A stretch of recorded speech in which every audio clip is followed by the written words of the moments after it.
ჯერ Nike, მერე Adidas, Badlight, მერე Boeing, Ford, Toyota, Harley Davidson, McDonald's, Meta, X და ბოლოს თვით Amazon.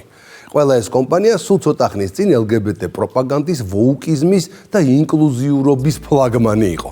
Online გაყიდვების მსოფლიო გიგანტი Amazon კი თავისი ჩართულობით და მრავალფეროვნებით ფსევდოლიბერალური იდეოლოგიის ჭაობში შეიძლება ითქვას ყველაზე ღრმად იყო ჩაფლული. მულტიმილიარდერის ჯოზეფ ბეზოსის კომპანიაში არანორმალურობისა და გარყვნილების ხელშეწყობის ყველა პროგრამა ბოლომდე გააქტიურებული იყო. და ეს ყველაფერი მხოლოდ LGBT ორგანიზაციებისა და ტრანსგენდერული ფონდებისთვის გადახდილი ხარკი არ ყოფილა. მოძრაობა Black Lives Matter თავის არსებობას მნიშვნელოვან წილად სწორედ Amazon-ს უნდა უმადლოდეს. ვებგვერდზე აღნიშნული იყო, რომ კომპანია სოლიდარობას უცხადებდა შავკანიან თანამშრომლებს, შავკანიან მომხმარებლებს. მხარს უჭერდა კანონმდებლობას, რომელიც მიზნად ისახავდა პოლიციაში რასობრივი დისკრიმინაციის აღმოფხვრას, ხმის მიცემის უფლების დაცვასა და გაფართოებას. ასევე ინიციატივებს, რომლებიც შავკანიანი ადამიანებისათვის ჯანდაცვისა და განათლების უკეთესი პროგრამების უზრუნველყოფას ემსახურებოდა.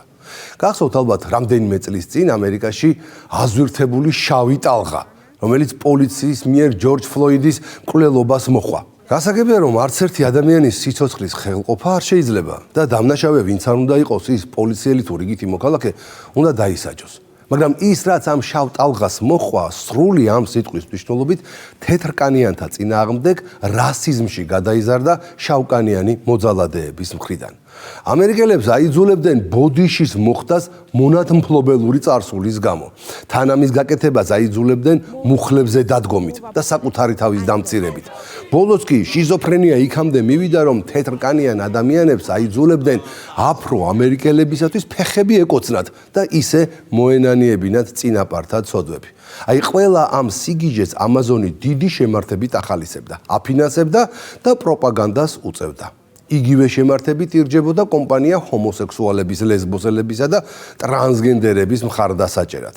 Amazon-ი თავდაუზოგავად ემსახურებოდა ტრანსგენდერი ადამიანებისათვის სამართლებრივი დაცვის უზრუნველყოფას, როგორც ფედერალურ, ისე სახელმწიფო დონეზე. რაც შეეხება კომპანიის შიდა ბენეფიტებს ტრანსგენდერებისთვის, მათზე Amazon-ში ცალკე ლეგენდები დადიოდა. ტრამპის გამარჯვების შემდეგ კი ეს ყველაფერი ერთ წამში დასრულდა. ყველა ეს შიზოფრენია Amazon-ის საიტებიდან გაქრა.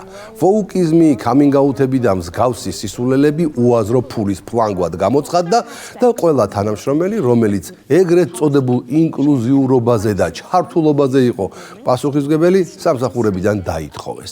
კომპანია Amazon-ის პოლიტიკა განახდა და დანაშაულად მხოლოდ ფერადკანიანებისა და ტრანსგენდერების უფლებების შელახვა კი არა, ნებისმიერი ადამიანის, მათ შორის კაცობრიობის უმრავლესობის ჯამრთელი ჰეტეროსექსუალი თეთრკანიანების შეურაცხყოფაც მიუღებლად გამოცხადდა. ამერიკაში საპრეზიდენტო არჩევნების შემდეგ დიდი გამოღვიძება დაიწყო, თანაც მაშინვე, როგორც კი გამოცხადდა, რომ ტრამპი ქვეყნის ახალი პრეზიდენტი გახდებოდა. აშშ-ის რიგით 47 ლიდერის შეხედულება LGBT უკუღმართობის მიმართ, რა თქმა უნდა, ყველა მიცოდა. შესაბამისად, კომპანიებმა მაშინვე იცვალეს ფერი და დაიწყეს ჯანსაღი კურსით სვლა. რეალურად ბაიდენის ადმინისტრაციის პრო-LGBT მარწუხებისგან გათავისუფლების შედეგი მალევე აისახა ყველაზე და ყველაფერზე. გასული წლის დეკემბერში ონლაინ გაყიდვების მსოფლიო გიგანტმა Amazon-მა თავისი პოლიტიკიდან ამოიღო ინკლუზიურობისა და LGBT უფლებების შესახებ აღნიშვნები. ონლაინ ვაჭრობის უმსხვილესმა კომპანიამ საჯარო პოლიტიკის გვერდიდან გააქრო ის ინფორმაცია და განცხადებები, რომლითაც ის ტრანსგენდერი ადამიანების უფლებებს მხარდაჭერას უცხადებდა. ეს ცვლილებები პირდაპირ დაკავშირებულია დონალდ ტრამპის თეთრ სახლში დაბრუნებასთან და მის მიდგომებთან. ტრამპი LGBT უკუღმართობის წინააღმდეგ ბრძოლაში ნომერ პირველ ლიდერად იქცა. ის მრავალფეროვნება, თანასწორობა და ინკლუზიურობა პროგრამის აქტიური კრიტიკოსია და ახლა ყველა მსხვილი ბიზნესმენი ცდილობს მის დღის წესრიგს მოერგოს. ამის ნიშანია ისიც, რომ Amazon-ის დამფუძნებელმა ჯეფ ბეზოსმა ტრამპის ინაუგურაციის კომიტეტს $1 მილიონი შესწირა, თუმცა ის არ იყო ერთადერთი. მის გარდა ფული გაიღეს ცუკერბერგმა, OpenAI-ის აღმასრულებელმა დირექტორმა სემ ალტმანმა, Apple-ის აღმასრულებელმა დირექტორმა ტიმ კუკმა და ასე შემდეგ.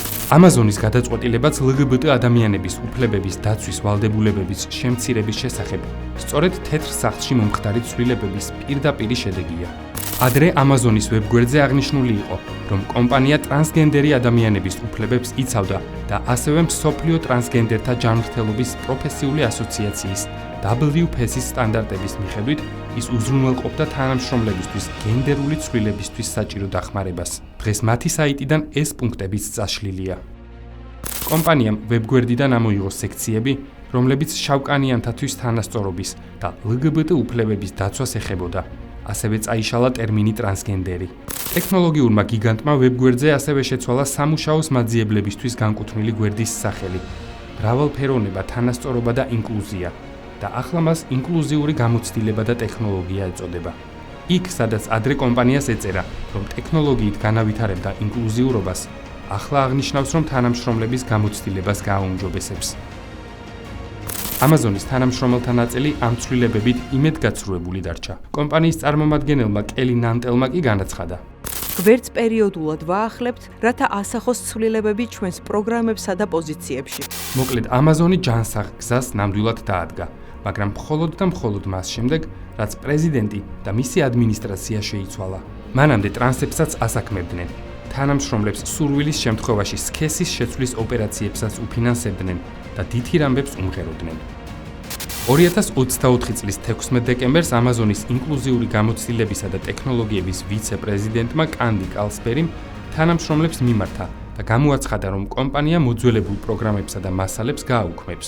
ეს გადაწყვეტილება კომპანიის ინიციატივების მასშტაბური გადახედვის ნაწილია, რაც მრავალფეროვნებისა და ინკლუზიურობის მიმართულების შემცირებას მოიცავდა. ძალიან მძიმეა იმის ხილვა თუ როგორ აუქმებენ ინკლუზიურობის პროგრამებს ასეთი სისწრაფით, მიუხედავად იმისა, რომ არასდროს მჯეროდა, რომ ცისარტყელა კაპიტალიზმი გადაგვარჩენდა, შოկისმომგვრელია იმის ნახვა, თუ როგორ იქნა წაშლილი მრავალი წლის ნაშრომი ჯერ კიდევ ტრამპის თანამდებობაზე ოფიციალურად დანიშნამდე. აღნიშნა LGBT კანონმდებლობის მკვლევარმა ალისონ ჩეპმენმა. Amazon-ი LGBT პროპაგანდისტების სამიზნეში ადრეც 2021 წელსაც მოექცა. როდესაც ორმა თანამშრომელმა კომპანიიდან წასვლა იმიტომ გადაწყვიტა, რომ ონლაინ ვაჭრობის გიგანტმა უარი თქვა ანტიტრანსგენდერული წიგნის Irreversible Damage-ის გაყიდვის შეწყვეტაზე. შემდეგ Amazon-ის 467-მა კორპორატიულმა თანამშრომელმა მხარი დაუჭირა მათ და საჩივრებიც დაწერეს. წიგნის ავტორი Wall Street Journal-ის ჟურნალისტი Abigail Schreierია. წიგნში ნათქვამია, რომ ტრანსგენდერული ბუმი გოგონებს ტრანზიციაზე აცდუნებს. მხოლოდ ამის გამო Amazon-ის LGBT და მათი მოყვარული თანამშრომლები ამტკიცებდნენ, რომ Schreieris შეხედულებები არ შეესაბამებოდა Amazon-ის პოლიტიკას. კომპანიის წიგნის კონტენტის რისკისა და ხარისხის დირექტორმა მაშინ განაცხადა, რომ Schreieris ნამუშევარი არ არღვევდა კომპანიის კონტენტის პოლიტიკას. მიუხედავად იმისა, რომ Schreieri პირდაპირ არ მიიჩნევს ტრანსგენდერულ იდენტობას ფსიქიკურ დაავადებად, LGBT პირების უკმაყოფილება მაინც დაიმსახურა. Schreieri ამტკიცებს, რომ ახალგაზრდებში ტრანსგენდერულობის ზრდა სწრაფად განვითარებადი გენდერული დისფორიის შედეგია. მისი თქმით, გოგონებზე გავლენას ახდენენ ტრანსგენდერი YouTube-ის ვარსკვლავები, პედაგოგები და თერაპევტები. არადა გასულ წლებში, სანამ ტრამპი დაიკავებდა პრეზიდენტის თანამდებობას, ზუსტად ასე ხდებოდა, როგორც მწერალი და ჟურნალისტი Schreieri ამბობს, და ეს ყველას კარგად ახსოვს, LGBT ლობისტების გარდა, რადგან მათ უბრალოდ არ აწყობთ სიმართლე. Amazon-ის გადაწყვეტილებამ წიგნის გაყიდვის გაგრძელების შესახებ შეშფოთება გამოიწვია მთელ გაუკუღმართებულ კასტაში. ერთ-ერთმა თანამშრომელმა შიდა ფორუმზე აღნიშნა: პასუხისმგებლობა გვაქვს, რომ ბაზარზე ჩვენი გავლენიანი პოზიცია არ გამოვიყენოთ ზიანის გასაძლიერებლად, რომელსაც ეს წიგნი იწვევს. მიუხედავად ზეწოლისა, მაშინ Amazon-მა თავისი პოზიცია არ შეცვალა. კომპანიის პრესპიკერმა სესილია ფანმა განაცხადა: ჩვენ, როგორც წიგნის გამყიდველებს გვჯერა, რომ განსხვავებულ შეხედულებებზე წვდომა ერთ-ერთი ყველაზე მნიშვნელოვანი რამ არის, რასაც ვაკეთებთ. თუნდაც ეს შეხედულებები არ ემთხვეოდეს ჩვენს პირად მოსაზრებებს ან კომპანიის ოფიციალურ პოზიციებს. Amazon-ის გასული წლის დეკემბერში მიღებული ცვლილებები ინკლუზიურობის შეჩერებასთან დაკავშირებით ფართო ტენდენციის ნაწილად იქცა. ჯერ მეტას აღმასრულებელმა დირექტორმა მარკ ცუკერბერგმა წამოიწყო ანტი-LGBT პოლიტიკის კამპანია. მეტამ დაადასტურა, რომ აუქმებდა თანამშრომლების მრავალფეროვნებისა და თანასწორობის პროგრამებს. ცუკერბერგი ამერიკაში ჩატარებული არჩევნების შემდეგ ბევრად გაბედული გახდა. ტრამპის გაპრეზიდენტების შემდეგ კომპანიები ერთი მეორის მიყოლებით აუქმებენ ინკლუზიურობის ვალდებულებებს. Facebook-ი, Instagram-ი, Harley Davidson-ი, Walmart-ი, McDonald's-ი და ეს რეალურად ძალიან მცირე ჩამონათვალია იმ კომპანიებისა, რომლებმაც უარი თქვეს LGBT უკუღმართობის მხარდაჭერაზე. მათ ცოტა ხნის წინ Amazon-ით შეუერთდა და აწი აღარც ისინი იცეკვებენ LGBT ლობის დაკრულზე. ტრამპმა შეძლო ის, რასაც ჯანსაღი საზოგადოება 10 წლეულები ელოდა. თანაც გაპრეზიდენტებიდან ძალიან მალე. LGBT ლობის და მათ მყარებლებს წინ მძიმე 4 წელი ელოდებათ და ეს ძალიან კარგად იცოდნენ. სწორედ ამიტომ ტიროდნენ, როდესაც ტრამპმა საპრეზიდენტო არჩევნებში გაიმარჯვა. უბრალოდ წარმოიდგინეთ, როგორი არამყარი და მყიფე უნდა იყოს მთელი ეს ფსევდოლიბერალური LGBT იდეოლოგია, რომ პრეზიდენტის ადმინისტრაციის ცვლილებასაც კი ვერ უძლებს.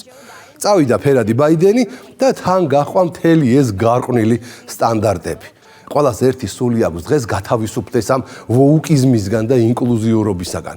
ანუ ნათლად გამოჩნდა, რომ ამ გარყვნილ ფასეულობებს თუ არ ყავს მუდმივი დონორი ხელისუფლების სახით, ეს სიცრუეზე აგებული მსოფლმხედველობა ხუხულასავით ინგრევა. განსხვავებით ტრადიციული ჭეშმარიტი ჯანმრთელი ღირებულებებისაგან, რომელზეც ადმინისტრაციების ცვლილება კი არა, ტრილიონობით დოლარმა და გარყვნილების საყოველთაო პროპაგანდამ ვერ მოახდინა გავლენა.